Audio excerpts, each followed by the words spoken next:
Nagmakaawa si Abraham para sa lungsod ng Sodom. Pagkatapos, umalis ang tatlong lalaki.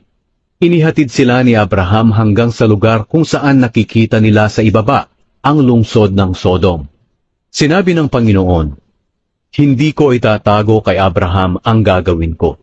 Talagang magiging malaki at makapangyarihang bansa ang mga lahi niya sa hinaharap. At sa pamamagitan niya, makakatanggap ng pagpapala ang ibang mga bansa. Pinili ko siya para ipatupad niya sa mga anak at mga lahi niya ang utos ko, na gumawa sila ng tama at matuwid. Sa ganoong paraan, matutupad ang aking pangako sa kanya." Pagkatapos sinabi ng Panginoon kay Abraham, "Maraming tao ang dumadaing doon sa Sodom at Gomora, dahil sobrang sama na ng lugar na iyon.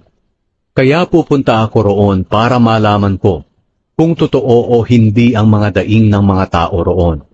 Lumakad agad ang dalawang lalaki papuntang Sodom, pero nagpaiwan ang Panginoon at si Abraham. Lumapit si Abraham sa Panginoon at nagtanong, "Lilipulin niyo po ba ang mga matuwid kasama ng mga makasalanan? Kung mayroon po kayang 50 matuwid sa lungsod na iyan, lilipulin niyo pa rin po ba ang buong lungsod? Hindi niyo po ba kahahabagan ang lungsod dahil sa 50 taong matuwid? Hindi po kapanipaniwala na lilipulin ninyo ang mga matuwid kasama ng mga makasalanan. Hindi po maaaring pare-pareho ang pakikitungo niyo sa kanila. Kayo po na humahatol sa buong mundo. Hindi po ba't dapat gawin ninyo kung ano ang tama?" Sumagot ang Panginoon, "Kung may makita akong 50 matuwid sa Sodom, hindi ko lilipulin ang buong lungsod, alang-alang sa kanila." Muling nagsalita si Abraham, "O Panginoon, patawarin niyo po akong naglakas loob na makipag-usap sa inyo. Tao lang po ako, at wala akong katuwiran na magsabi nito sa inyo. Pero kung meron po kayang 45 matuwid, lilipulin niyo pa rin ba ang buong lungsod dahil kulang po ito ng 5? Sumagot ang Panginoon, "Kung may makita akong 45 matuwid, hindi ko lilipulin ang lungsod."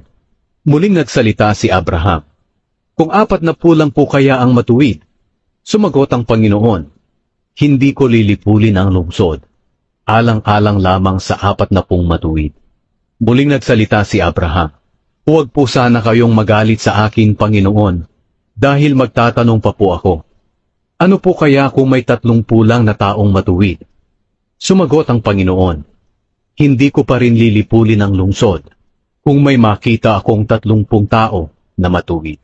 Muling nagsalita si Abraham, "Panginoon, patawarin niyo po ako sa paglalakas loob ko na pakikipag-usap sa inyo. Ano po kaya kung may 20 na lang na taong matuwid?" Sumagot ang Panginoon, "Hindi ko pa rin lilipulin ang lungsod, alang-alang sa 20 matuwid." Muling nagsalita si Abraham, "Panginoon, huwag po sana kayong magagalit. Huling tanong na po ito. Halimbawa, 10 na lang po ang nakita ninyong matuwid." Sumagot ang Panginoon, "Hindi ko pa rin lilipulin ang lungsod, alang-alang sa 10 matuwid."